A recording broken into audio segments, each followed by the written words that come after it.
Until now, we have focused on the emancipation of art and aesthetics from theological and metaphysical questions of truth and morality. We have seen how the notion of autonomy appears in the 18th century and how it has been crucial for most of modern art. But we will now shift perspective and ask what are the social and economic functions of art and culture, including the very ideal of their autonomy. A painting from the Quattrocento, the 15th century Renaissance, mirrors a relatively stable social relation. The painter, his customer, and the public all find themselves in a more or less fixed context of religious, political, and economical rules and expectations, which determine painting as a craft. In the 18th century, by contrast, artists more and more acquire the role of geniuses who decide about the theme and form of their work completely on their own. At the same time, the judgment of taste, we have seen, comes to be regarded as unobjectifiable. Now, as we have already seen with Derrida, however, this autonomy is never simply given, but it is also something that is effectuated or produced through a certain heteronomy. In fact, historically speaking, the autonomy of art appears simultaneously with the freedom of the art market, which would be ruled by its own spontaneous purposiveness, namely that of the invisible hand. Could it therefore be that this whole notion of art's autonomy, including contemporary art school programs in autonomous fine art, is fundamentally ideological in nature? Does the independence of aesthetical pleasure not reflect the rise of capitalism and its establishment of the general circulation of commodities alienated from their original makers and commissioners? Does not the very notion of genius correspond to a new social isolation of the artist, whose place is the bourgeois economy, whose place in the bourgeois economy is no longer self-evident? Does the modern artist not occupy an alienated position in what Theodor Adorno and Max Horkheimer have called the cultural industry? Before we explore the socio-economic status of the arts, we will first have a look at Hegel, who not only had an incomparably vaster knowledge of art than Kant, but who also historicized Kantian aesthetics. Hegel is in fact one of the founding fathers of the modern discipline of art history. As for Kant, art has a role in the overcoming of the alienation of human subjectivity from the world in which it gets objectified. For Hegel, however, alienation is a necessary negation in the dialectical process by which spirit, or Geist, materializes itself. It is overcome or sublated for the first time by art, which he understands as first stage in the development of absolute spirit. As we will see, Hegel thus legitimates material alienation with the possibility of its overcoming in an idealist conception of art, a sensuous or objective appearance of the spiritual idea. Because of this idealism, however, Karl Marx would later argue that Hegel ultimately fails to account for the real historical and material causes of alienation. For Marx, there can be no question of a shared spiritual culture that transcends objective class differences. Rather, for Marx, it is spiritual life itself that has become commodified by the socio-economic relations of production. Money, or rather capital, takes over the role that Hegel attributed to spirit and reduces the work of art to a fetish. Thus, if Hegel already thought that in the 19th century the times were not very favorable for art, this analysis is certainly confirmed by at least some of the Marxist cultural critics that came after him. Commodification processes have led to the vulgarity of everyday existence, which we now call the consumer society. The cause of this vulgarity is the economical mode of living, taking place in urban environments and mediated by mass media such as newspapers and radio. This materialist rupture with Hegel has triggered a long dialectical lineage in cultural criticism, leading from Marx and Georg Lukács to the Frankfurt School theorists such as Theodor Adorno and Walter Benjamin. And then on to postmodern and contemporary political theorists such as Frederick Jameson, Jean Baudrillard, and Jacques Rancière. Each of these figures redefines the way in which we experience and produce art, and in the way art supports or finds itself precisely alienated from economic relations of production and consumption, ranging from capital ownership to the emergence of new industrial and digital technologies, and from communist state propaganda machines to CIA art funding programs. The first important Marxist to write about art was the Hungarian communist Georg Lukács. Many would even say that he wrote the aesthetics that was missing in Marx. One of his key terms is reification, with which he described how workers are alienated from their labor and from the objects they produce. Eventually, all of society has become permeated by this thingification or objectification process, in which individuals become more and more dependent on impersonal institutions which are exclusively based on relations between money and commodities. At the core of this analysis of reification lies the dialectics between use value and exchange value.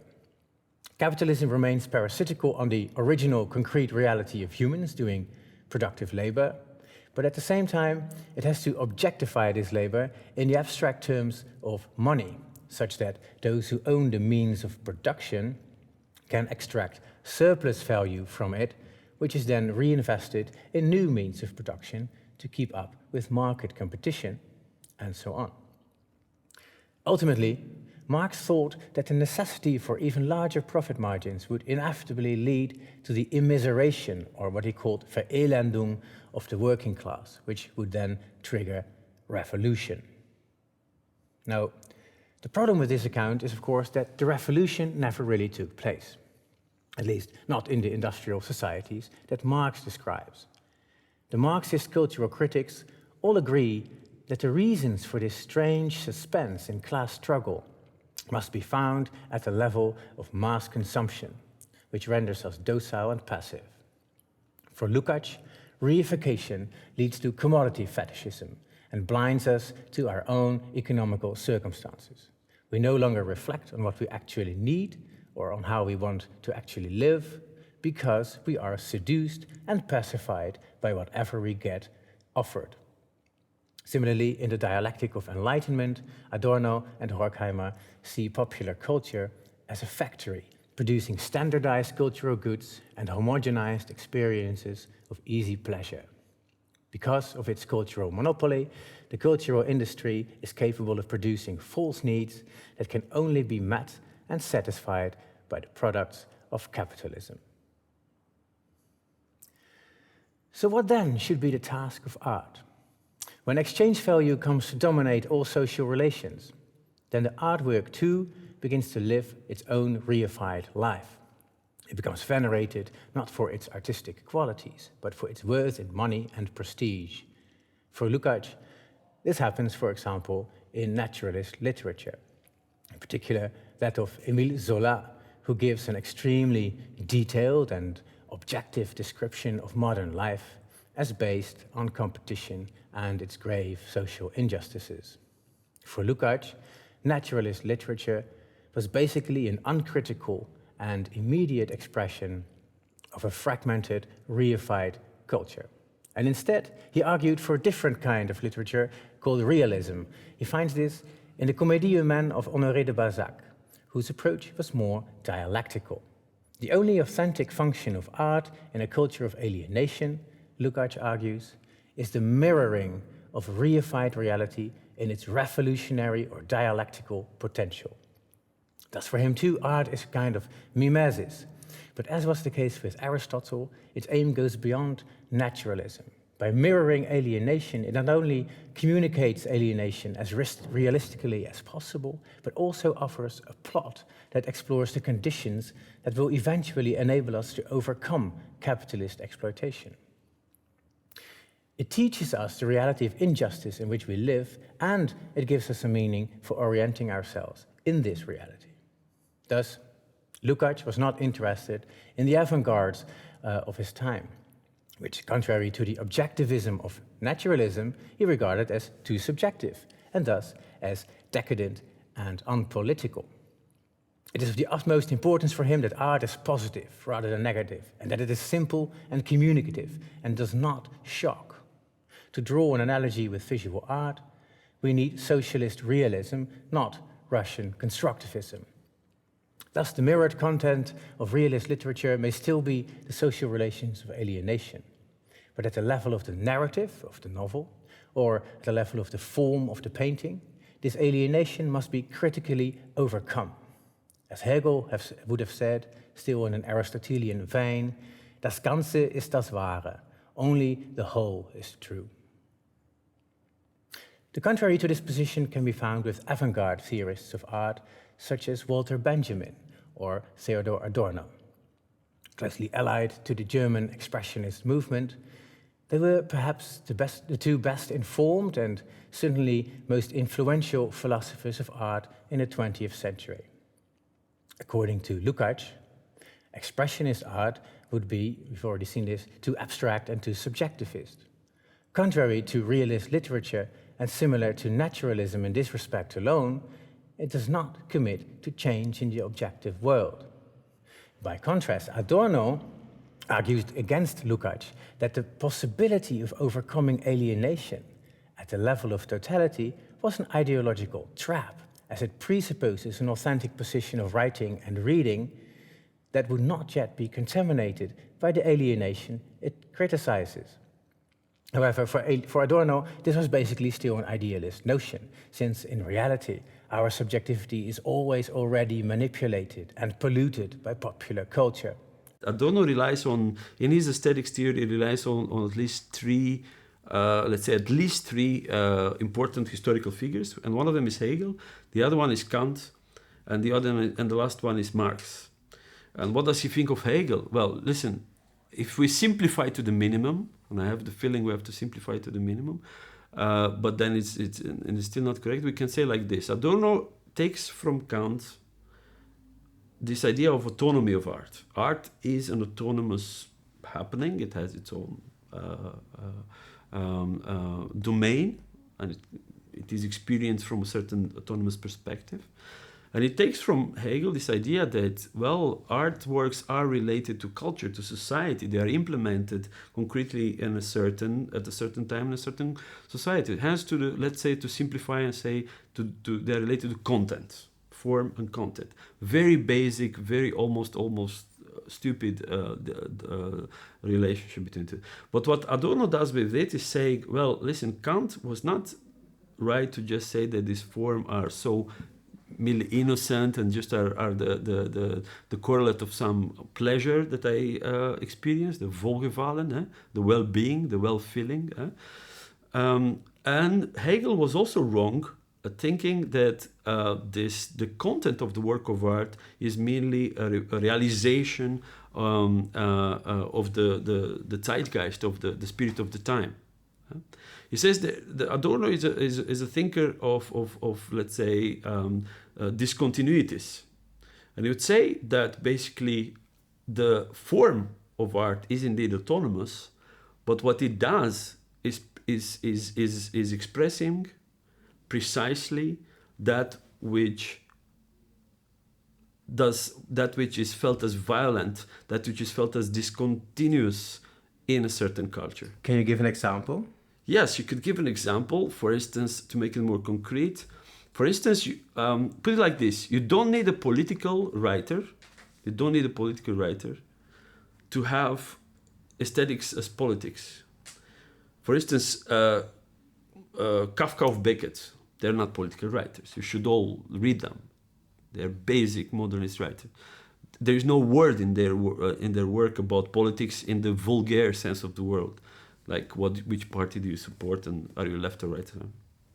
However, they also use a very normal language. You can read Kafka and Beckett, and everybody mastering the German or reading them in translation can read them.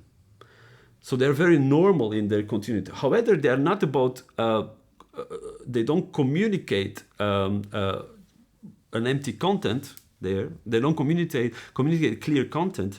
What they communicate is precisely in that normality, yeah, how the discomfort that the modern world, that the excessive rationalization of the modern world projects on a human being. Especially in the work of Kafka, where everything is translated in an unheimlich, almost unheimlich, uncanny kind of normality. But precisely through that normality, his work is not just an expression of the spirit of time. It shows the aggressiveness of this kind of world that wants everything to be rationalized and work like a consumable machine. For Adorno, only high art, that is an art that refuses to be immediately instrumental and instead reveals its own rupture with society at large, can provide a dialectical experience in which we become aware of our alienation. One can think here of Dada or Cubism, and indeed Expressionism, as opposed to the more harmonious Impressionism in visual art. Adorno also discusses Schoenberg and dissonant atonality in music. For Adorno, art is basically the only medium in which the forced character of any totalitarian worldview can still be experienced. As he argues against Hegel and Lukács, das Ganze ist das Unwahre, the totality is the false. If Lukács seeks a forced identification between subject and object, then Adorno's dialectic remains negative. In modern mass societies, there is no possible reconciliation or sublation of their contradiction. Art has to mirror the very abstractness of its world, not overcome it. Adorno does not believe in the unity, in the perfect unity and continuity between form and content, between spirit and its representation. He always thinks there, and that is the hope of the modern art, and that is the hope that we still can believe in, that there will always be there a discontinuity. And obviously a discontinuity between the two that will be presented towards the world as a form, but it will be a form that will be experienced as a shock, as something that is atonal, that does not fall in that kind of commercial use of forms, like in advertisement of propaganda, for instance, where forms obviously point to a content and there is only one content in there, see? So art is not dead for Adorno, no, not at all. So if I get you right, Adorno and Lyotard are actually very close. Closer than we think, yes. If I think of Jean-François Lyotard, within the horizon of the history of aesthetics, of modern aesthetics, then I feel he is much closer to Walter Benjamin and Adorno on the German side of the world, and much closer to Deleuze on the French side of the world. Not Derrida, not at all. But when it comes to Lyotard wrote on Adorno a small piece in his early writings, and indeed one hope that Adorno and Lyotard share is precisely that in modernism, in late modernism, there will always be forms that resist the reduction to a clear content, that resist this consumable aspect, this commercial aspect of the world. And sometimes you do this, Adorno and Lyotard, especially Lyotard would say this, sometimes this is precisely what modernism does, using the most normal, the most banal objects, the most normal representations, precisely to show how a rationalistic machine that is late capitalism destroys, can move on and destroy the rest. Yeah? Adorno was probably the greatest art critic of the 20th century. Maybe Benjamin, maybe Adorno. Are these figures still relevant for art criticism today? If I think of Adorno, I don't really think of him as an art critic. Neither of Benjamin. I think of them as the most important cultural critics of culture, critics of culture, not so much of art as a distinct domain. They did wrote. Well, yes, I think that they are significant, and every course of aesthetics should always correlate Adorno with Lyotard, for instance, for this very specific reason that we still hope nowadays art will still continue to cultivate that idea of an event, of a different, of something, of the hope at least that something will escape instrumental reasoning. Yeah? And that is, it becomes in contemporary arts and in contemporary world, of course, every curator knows that more and more, it becomes more and more difficult, of course. But basically the main idea behind everything that happens from the Frankfurter Schule, including Lyotard, is the hope that there is still possible to experiment and to cultivate experimentation without its immediate recuperation in a culture of instrumentalism. Will that happen? Yes, it will. Lyotard knew it very well. That's why he was not a stupid Maoist like others still alive. But he knew that very well to him. But you only buy time. But of course, it's life. We only buy time in life. Thank you, Vlad Ionescu, for this very inspiring conversation. You're more than welcome.